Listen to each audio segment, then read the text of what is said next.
கிறிஸ்துவுக்குள் அன்பான தேவனுடைய பிள்ளைகளே, ஆண்டவரும் உலக ரட்சகருமான இயேசு கிறிஸ்து இணையற்ற நாமத்தினால உங்க எல்லாரையும் வாழ்த்தி ஆசீர்வதிக்கிறேன். இந்த டிசம்பர் மாதம் 18ஆம் தேதி மங்கள வார்த்தை நிகழ்ச்சி மூலமாக உங்களை நேரடியாக உங்க வீடுகளில் சந்திக்கிறது எனக்கு ரொம்ப ரொம்ப சந்தோஷம். கர்த்தர் உங்களை ஆசீர்வதிப்பாராக, உங்கள் பிள்ளைகளை ஆசீர்வதிப்பாராக, உங்கள் குடும்பங்களை ஆசீர்வதிப்பாராக, உங்கள் வியாபாரங்களையும் வேலையையும் ஊழியத்தையும் கர்த்தர் ஆசீர்வதிப்பாராக. சரி, இன்னைக்கு ஆண்டவர் எனக்கு என்ன மங்கள வார்த்தை வச்சிருக்கிறார்? அவளோடு காத்திருக்கிற பிள்ளைகளை, சங்கீதம் 4:8 இப்படியாய் சொல்லுகிறது: சமாதானத்தோடே படுத்துக்கொண்டு நித்திரை செய்வேன், கர்த்தாவே நீர் ஒருவரே என்னை சுகமாய் தங்க பண்ணுகிறீர். ஒரு மனுஷன் படுத்து தூங்கும்போது சமாதானத்தோட படுத்து தூங்கினேன்னா அப்படின்னா நிம்மதியான தூக்கம் வரணும்னா ஒரு காரியம் அங்க கண்டிப்பா தேவைப்படுது. என்னன்னா, ஆண்டவர் அவனை சுகமா தங்க பண்ணினாதான் அது நடக்கும். ஆண்டவர் ஒருவரே அவனுக்கு சுகமான ஒரு வாழ்க்கையை கொடுக்க முடியும், ஹாப்பியஸ்ட் லைஃபை கொடுக்க முடியும். அவனை ஆண்டவர் சுகமா தங்க பண்ணாருன்னா அவனுடைய தூக்கம் இன்பமா தான் இருக்கும், இல்லைன்னா தூக்கம் வராது. யாருக்கு தெரியுமா தூக்கம் வராது? 2 காரியத்துல இருக்கிறவங்களுக்கு தூக்கம் வராது. அதுல குறிப்பா யாருக்குன்னா, கஷ்டத்தின் மேல கஷ்டத்தை அனுபவிச்சு நாளைக்கு என்ன பண்ண போறனோ, இந்த கடன்காரனுக்கு எப்படி கொடுப்பேன், நாளைக்கு தர்றேன்னு இவனுக்கு சொல்லியிருக்கேனே, என்ன பதில் சொல்லுவேன், ஐயோ நாளைக்கு இதை கொடுத்தாகணுமே, அதுக்கு என்ன பண்றதுன்னு தெரியல, நாளைக்கு இந்த வழக்கு இருக்கு, நாளைக்கு டாக்டர்கிட்ட போய் ரிப்போர்ட் வாங்க போகணும், என்ன பண்றது. இந்த பதட்டத்துல இருக்கிறவனுக்கு நிம்மதியான தூக்கம் வராது, சமாதான தூக்கம் வராது. நைட்டு ஃபுல்லா கண்ணு மூடி இருக்கும், ஆனா மைண்ட் மட்டும் ஓடிக்கிட்டே இருக்கும். நாளைக்கு என்னமா இருக்குமோ, ரிசல்ட் எப்படி இருக்கும், நாளைக்கு எக்ஸாம் ரிசல்ட் வருது, நாளைக்கு என்னுடைய மெடிக்கல் ரிப்போர்ட் ரிசல்ட் வருது, ஐயோ பயமா இருக்கு, டாக்டர்கள் ஏற்கனவே பயங்காட்டி வச்சிருக்காங்க, எப்படி இருக்குமோ. எப்படிங்க தூக்கம் வரும் அவனுக்கு? ஒரு மரண பயம் அவனுக்குள்ள வந்துடும். எனக்கு ஏதாவது ஒன்று ஆயிடுமோ, தூக்கமே வராது. மாறாக அதுக்கு முந்தின நாள் ரிப்போர்ட் ஒன்றும் இல்லைப்பா, உனக்கு ஹார்ட்ல ஒரு ப்ராப்ளம் இல்லை, லங்ஸ்ல பிரச்சனை இல்லை, உனக்கு கேன்சர் இல்லை, உனக்கு டிபி இல்லை அப்படின்னு சொல்லிட்டாங்கன்னா அன்னைக்குதான் நிம்மதியா தூங்கும். அப்பா இன்னைக்கு நிம்மதியான தூக்கம். சிலர் நல்ல செய்தியை சொல்லிட்டாங்கன்னா உடனே சொல்லுவான், உன் வாய்க்கு நான் சக்கரை போடுறேன் அப்படின்னும். ஏன்னா அவன் இனிமையான ஒரு செய்தியை சொன்னான். அதுதான் நம்ம சொல்லுவோம்.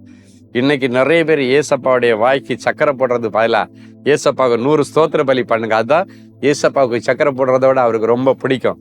நிறைய நற்செய்திகளை இனி கேட்பீர்கள், துர்ச்செய்திகளுக்கு முடிவு வருகிறது. இனி சமாதானத்தோட நீங்க தூங்க கர்த்தர் உதவி செய்வா. சில குடும்பங்கள்ல சிலருக்கு ஏன் தூக்கம் வர்றதில்லைன்னா, நைட்டு ஒரு பயமுறுத்துகிற ஆவி. இன்னைக்கு வாதை உங்கள் கூடாரத்தை அணுகாது, பொல்லாப்பு உங்களுக்கு நேரிடாது. உங்க வீட்டை சுத்தி ஆண்டவர் ஃபென்ஸ் போடுறாரு, தேவதூதர்களை நிறுத்தினாரு, உங்க வீட்டுல இயேசுவின் ரத்தத்தை தெளிக்கிறாரு. அதனால நீ பயம் இல்லாம சமாதானத்தோட படுத்து தூங்கலாம். இன்னொரு சிலருக்கு தூக்கம் வராது சந்தோஷத்துல. நாளைக்கு காலையில விடிஞ்சா கல்யாணம் அப்படின்னாச்சுன்னா ஹாப்பியா இருப்பா, நாளைக்கு ஒரு பெரிய லைஃப் பார்ட்னர் எனக்கு வரப்போறாங்க, எனக்கு நாளைக்கு எப்படி இருக்குமோ அப்படி இருக்கும், சொந்தக்காரன் மச்சான் வருவான், மாமாவும் வருவாரு, அத்தை வருவாங்க, சித்தி வருவாங்க, சித்தப்பா வருவாங்க. இந்த சந்தோஷத்திலையும் சிலருக்கு தூக்கம் வராது. ஸோ இந்த தூக்கம் அவனை பெருசா ஒன்றும் பாதிப்புக்கு நேரம் நடத்த. ஏன்னா மகிழ்ச்சியில அப்படி தூங்கிட்டு இருப்பான், கனவு காண்ற மாதிரி ஹாப்பியா கிடந்து தூங்கிட்டு இருப்பான். ஆனா அந்த மன அழுத்தத்தின் தூக்கமின்மை தான் என்னுடைய சரீரத்துல பெரிய பாதிப்புகளை கொண்டு வரும். ஸோ இன்னைக்கு ஆண்டவர் உங்க குடும்பத்துல உங்க சுகமாய் தங்க பண்ணும்படி லைஃபை செட்டில் பண்ணி தருவாரு. அதை நிமித்தம் இனி நிம்மதியா படுத்து தூங்க கர்த்தர் உதவி செய்வாராகன்னு நான் ஆசீர்வதிக்கிறேன். ஒரு நல்ல சாட்சியை நம்ம கேட்கலாம். Sister Jemima, Kanchipuram. நான் ஒக்கனேக்கலுக்கு சுற்றுலா சென்றேன். வேனில் போகும்போது வேனில் உள்ள சைலன்சர் என் கால் மேல் பட்டு விட்டது. அது எனக்கு தாங்க முடியாத வேதனையாக இருந்தது. இந்த நிலைமையில் மருத்துவமனைக்கு சென்றேன். மருத்துவர் தடுப்பூசி போட்டு எனக்கு காலில் கட்டு போட்டு விட்டார். அதன் பிறகும் தாங்க முடியாத வலியாக இருந்ததால் போட்ட கட்டை நானே பிரித்து பார்த்தேன். புண் மிகவும் பெரிதாகிவிட்டது. இந்த நிலைமையில் சகோதரர் ஸ்டீபன் அவர்கள் வழங்கிய தேவ செய்தியை யூடியூப் வழியாக பார்த்து அவருடன் இணைந்து ஜெபித்தேன். சகோதரர் அவர்கள் ஜெப நேரத்தில், நான் உனக்கு ஆரோக்கியம் வரப்பண்ணி உன் காயங்களை ஆற்றுவேன் என்று மங்கள வார்த்தை சொல்லி ஆறுதலாய் பேசினார். அந்த ஜெபத்திற்கு பிறகு கர்த்தர் மருத்துவர்கள் வியக்கும் வண்ணம் என் காலில் இருந்த அந்த பெரிய புண்ணை ஆற்றி பரிபூர்ண சுகத்தை கொடுத்தார். உங்களுக்கும் அப்படியே செய்வார். கண்களை மூடி நாம் ஜெபிப்போம். அன்பான ஆண்டவரே, உமக்கு நன்றி. சமாதானத்தோடே படுத்துக்கொண்டு நித்திரை செய்யும்படி நீர் என் பிள்ளைகளை சுகமாய் தங்க பண்ணும். லைஃபை சுகமா செட்டில் பண்ணித்தாங்க. லைஃபை நல்லபடியாக என் பிள்ளைகளுக்கு அமைச்சு தாங்க. யாரெல்லாம் எனக்கு இன்னும் வேலை அமையலை, வாழ்க்கை அமையலை, சந்ததி அமையலை, வேலை அமையலை என்றெல்லாம் சொல்லி கண்ணீரோட இருக்கிறாங்க, அத்தனை பேருக்கும் அற்புதத்தின் தேவன் இன்றைக்கு, அதிசயமானவர் என்ற பெயரோடு பிறந்த ஆண்டவர் இன்றைக்கு ஒரு அதிசயத்தை விளங்க பண்ணி, இன்றைக்கு பிறகு ஆண்டவர் கொடுக்கிற அற்புதங்களை ருசிச்சு என் பிள்ளைங்க படுத்து நித்திரை செய்யும் பொழுது நித்திரை இவர்களுக்கு இன்பமா இருக்கட்டும், சமாதானமா இருக்கட்டும், கெட்ட கனவுகளுக்கு விடிவு காலம் பிறக்கட்டும், தேவ தரிசனங்களை பார்க்கட்டும்.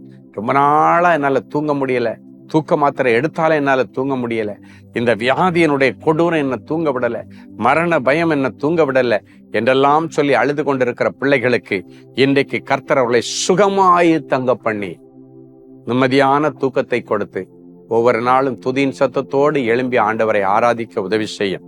இன்றைக்கு பிறந்த நாள், திருமண நாளை நினைவு கூறுகிற பிள்ளைகளை ஒரு விஷயம் கண்ணோக்கி பாரும்.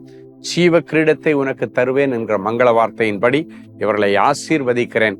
கர்த்தர் இந்த பூமியிலே என் பிள்ளைகள் வாழ்கிற நாட்கள்ல ராஜரீக கிரீடத்தை கொடுத்து என் பிள்ளைகளை கனப்படுத்தும். இயேசுவின் மூலம் பிதாவே, ஆமென். அன்பு தேவனுடைய பிள்ளைகளே, இந்நிகழ்ச்சியின் மூலம் நீங்கள் பெற்றுக்கொண்ட ஆசீர்வாதங்களையும் உங்கள் ஜெப விண்ணப்பங்களையும் அனுப்ப வேண்டிய முகவரி: தேவனின் அன்பு ஊழியங்கள், Vinayak avenue, OMR road, Okkiyam, Thoraipakkam, Chennai 600097. மேலும் 24 மணி நேர ஜெப உதவிக்கு 044-2454-7-999 மற்றும் 9941195099 என்ற எண்களுக்கு தொடர்பு கொள்ளுங்கள்.